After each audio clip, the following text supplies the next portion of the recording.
Oh, hello. I think we are recording.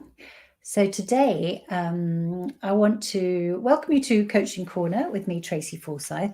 And my session today is inspired by the saying, don't follow the crowd, let the crowd follow you.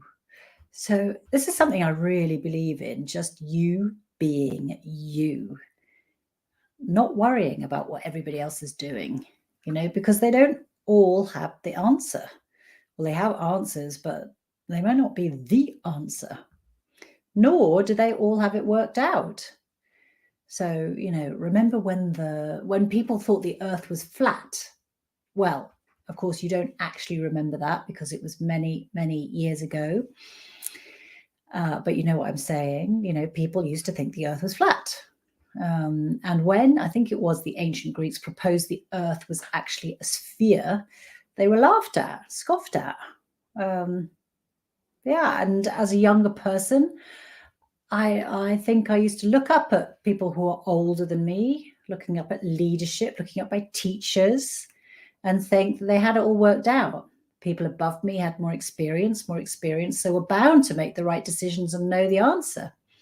As I got older, I realized that wasn't necessarily the case, and often was definitely not the case. Further back, if you remember being at school when you were teeny tiny and looking up at the sixth formers and thinking how grown up they were and how sure of themselves they seemed. And by the time you were a sixth former or at the end of school, you suddenly didn't feel so sure or grown up. Maybe you did. Maybe it was just me. But anyway, I just think when it comes to the crowd, don't assume they are right just because many others think they're right. Don't assume that because everyone agrees with an idea that yours does not have merit.